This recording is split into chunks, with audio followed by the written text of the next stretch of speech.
આખું ઘર એનું ઈ જ છે એકેમાં કઈ કાઢી લેવાનું છે જ નહીં મારા તો ભાઈ ભમરાડા કે મને આવો મળ્યો પણ હું થયો તમે અહીંયા હું ઊભા છો આમ જાઓ ને તમે ભાઈ પણ આજે ખાવાનું હંધ રાંધીનું ફેંકી દેવાની છું પણ આ ટિફિન પાછું કરી તમારે હું પંચાયત છે ભાઈ અમાર બે માણસ બબાલ થઈ છે ત્યારે મને બતાવો માને એમાંય આ બટેકાનું શાક લઈ ગઈ હતી હા એને ગેસ થાય છે ખબર છે ને હા પણ આપણે ઈ જ વાંધો છે ને વાંધો નહીં લો હું નાખી આવું છું મારે જોતું જ નથી આજ કે રાંધવાનું તો આ ડબ્બામાં ભરીને દઈ દઉં ભિખારાઓને હા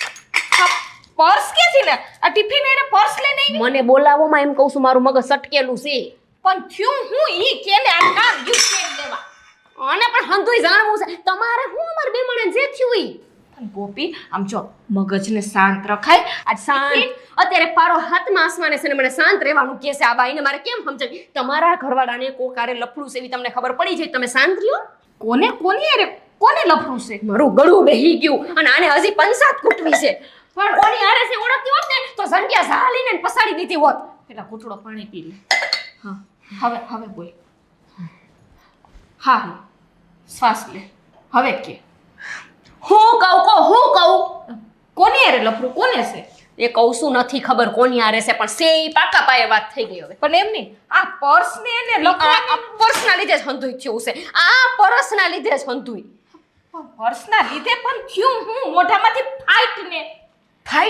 ફાઈટું હો અસલ ફાઈટું આ પાકીટ અહીંયા ઓફિસમાં હતું તમારા દેરના ખાનાની અંદર હતું વિચાર કરો કે ઈ અહીંયા કામ ધંધો કરવા જાય છે બાયુના પાકીટ લેવા જાય છે આ નક્કી છે ને એને ગિફ્ટમાં દેવા હાટું થઈને એને લાવ્યા છે પણ આ તો હું નસીબદાર ને કે હું પૂગી ગઈ તમારા હાથમાં આવી એટલે તારું કહેવાનું એમ છે કે મારા દેરને બીજે લફરું છે તે ગુજરાતીમાં જ બોલું છું ન સમજાતું હે એવું ના હોય હવે લે આને ના હોય ની કરે છે જઈએ જઉં તો ફોન ચાલુ હું 6 મહિનાથી જોઉં છું 6 મહિનાથી મને એમ થયું કે ના મારે એક ઘર ભાંગું છે ને બીજી જગ્યાએ માથાકૂટ નથી કરવી બિચારા નથી મારે પજવવા પણ આ રહ્યા મારા ભમરાડા ભાઈ કે એને જેની હારે લફડું હોય ત્યાં જ મારા લગ્ન થાય ત્યાં જ મારા લગ્ન થયા 2 વખત લગ્ન કર્યા લફડાવાળા જ થયા હે તારા ભમરાડા ભાઈ છે ને હારા છે મારી માં શાંતિ રાખ આ પર્સ ને એ બધું ઓફિસમાં એટલે હોય કે આપણે ઓફિસ છે ત્યાં માણા કામ કરતા હોય ભાઈડાઓ કામ કરતા હોય ને કેમ લેડીઝ કામ ન કરતી હોય અમને આવી સોખવટ નહોતી કરી કે અહીંયા બાયું કામ કરે છે પહેલા જ પૂછ્યું તું જઈ અમે બે ગયા ને એક બાજુ વાત કરવા ત્યાં જ પૂછ્યું તું કે તમે હાસું કહી દો તમારે કાંઈ કોઈ આ લફડું છે તો કે નથી મેં તમારે અહીંયા કામ કરો કોઈ બાયું આવે તો કે નથી આવતી તો હું લેવાનું બાયું આવી એને ક્યાંય લફડું નથી તું કે ના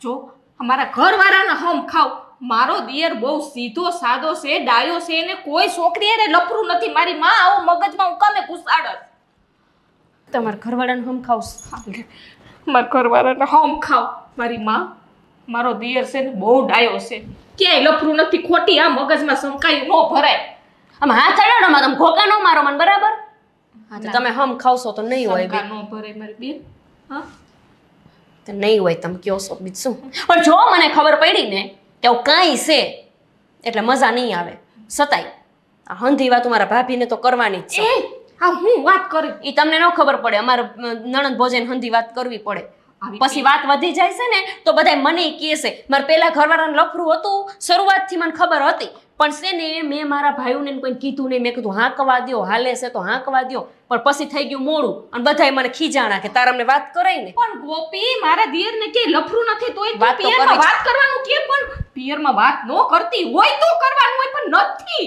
હા ઈ કરવી પડે કે મને વેમ છે એમ તો કેવું પડે ગોપી આ તો વેમેલી બાઈ છે આના મગજમાં વેમ કુસી આજે ગોપીબેનનો ફોન કેમ ન આવ્યો કંઈ નહીં હું કરી દઉં ફોન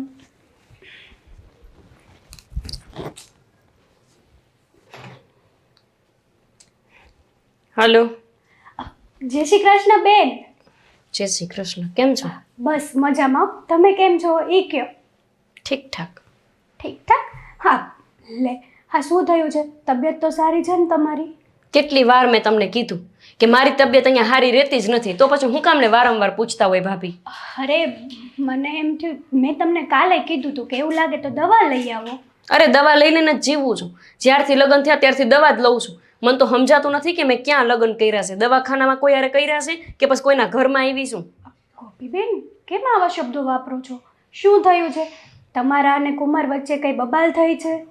લ્યો, તમને આની પહેલા મેં કેટલી વાર એમની ફરિયાદ કરી કે જાણે હોય ત્યારે ફોનમાં જ ચોંટ્યા હોય, ફોનમાં જ ચોંટ્યા હોય. કોઈ દી ફોનમાંથી એનું માથું બહાર મેં નથી જોયું. હા પણ ગોપીબેન, ત્યારે મેં તમને આ જ જવાબ આપ્યો હતો અને અત્યારે એ જ જવાબ આપું છું કે કુમારનો બિઝનેસ છે ને સારો છે, તો આવતા હોય એમના કોઈક જાણીતા કામવાળાના એ ફોન. તમને અને મારા ભાઈને, તમને બેને છે ને એ ભૂરીઓ જોઈને એના ઉપર એટલો મોહ આવી ગયો છે ને કે એનો કોઈ વાંક જ નથી દેખાતો. વાંકમાં તો હું જ હોય. ગોપીબેન, વાત એવી નથી. અને હા, કેવી લેંગ્વેજ બોલો છો? ભૂરીઓ ને આ ને તે. તમારા હસબન્ડ છે, થોડુંક રિસ્પેક્ટથી વાત કરો. અરે શું રિસ્પેક્ટ આપું? એ તો તમે હોય ને મારી જગ્યાએ તો તમને ખબર પડે. અત્યારે હું ગઈ હતી એમની ઓફિસે, મેં કીધું લાઈ ટિફિન લઈને જાઉં અને એમને જરાક હું સામેથી ખાવાનું આપી આવું અને 2 ઘડી એમની યારે બેહું અને એમને પૂછું કે એમને મારી યાર ફાવે તો છે ને. પણ ના, 6 મહિનામાં 600 વાર કોશિશ કરી એની પાસે બેહવાની, પણ એની પાસે વખત જ નહીં. બોલો, ક્યાંય ફરવા લઈ ગયા ઈ મને? હા તો ક્યારેક કેવું બને, કામમાં હોય. આ દેવાંગ છે, લ્યો, આ તમારા જ ભાઈ છે, એ મને ક્યાંય ફરવા નથી લઈ જતા, તો મારે શું આવી રીતે ફરિયાદ કરવાની? એ તમારા લગ્નને 4 વરહ વયા ગયા. પેલા ઓહોનો ફરવા લઈ જાતો મારો ભાઈ તમને. અમારા લગ્નને 6 મહિના જ થયા. નવું હોય તો ક્યાંક તો લઈ જવા જોઈએ ને. પણ મને જે લાગે છે ને એ વેમી સાચો જ છે. હવે તમને શું એમ લાગે છે? મને એવું લાગે છે કે એમને ક્યાંક લફડું છે. બોલો, હવે કઈ કેવું છે? શું? હા, કેવી વાત કરો છો ગોપીબેન તમે? અને આમ પણ હા, જ્યારે પહેલા લગ્ન તમારા કરાવ્યા હતા ત્યાં પણ તમને આવું જ લાગતું હતું? ત્યાં લાગતું નહોતું હો ભાભી, ત્યાં હતું જ. તમે તો એવી રીતે વાત કરો છો જાણ મને ખાલી લાગતું હતું. લાગતું થોડું હતું, એમને હતું એવું. માન્યું કે ત્યાં એવું હોઈ શકે. આ બધાય આવા હતું. જ છે. એ એવા હતા ને, આ આવા જ મેળા. મેં આના કરતા નો લગ્ન કર્યા હોત ને બીજા તો ક્યાંય સારું હતું. જો ગોપીબેન, આપણે પૂરી વાત જાણ્યા વગર આપણે એમ ન કહી શકીએ ને.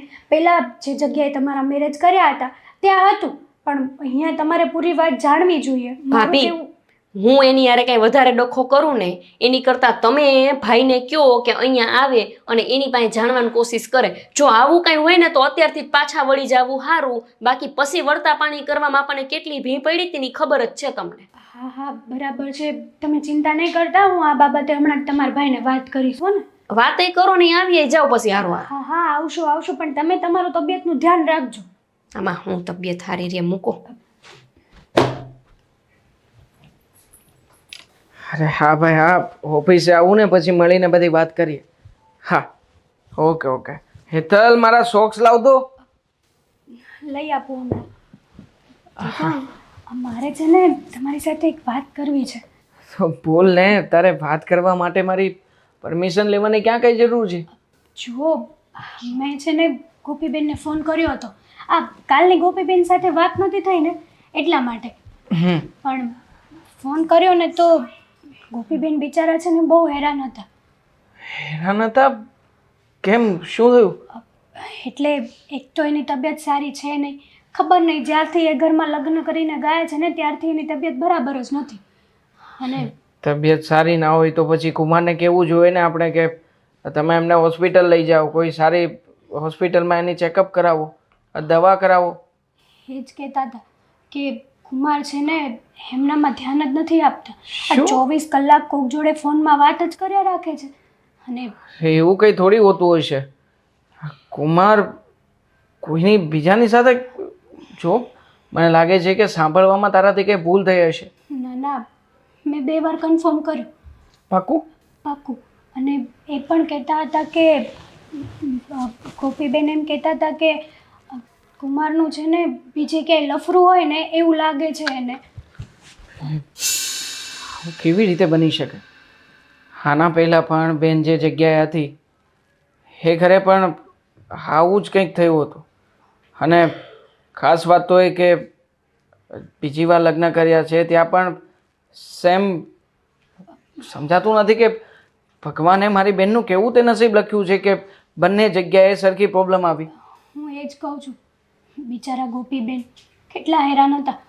હું શું કહું છું, આ વાત વધે ને એ પહેલાં તમે કુમાર સાથે વાત કરો ને. આપણે બંને ત્યાં જઈએ તો તમે તમારી બેનને મળો, કુમારને મળો, વાતચીત કરો અને કાંઈ પણ આડાવડું આનું સમાધાન આવતું હોય ને તો એનું સમાધાન લાવો. વાત તો કરવી જ પડશે ને. આખરે બેન માટે બીજું છે કોણ? એ જ ને. આપણે નહીં વાત કરીએ, આપણે નહીં ધ્યાન દઈએ તો પછી એનું શું? ના,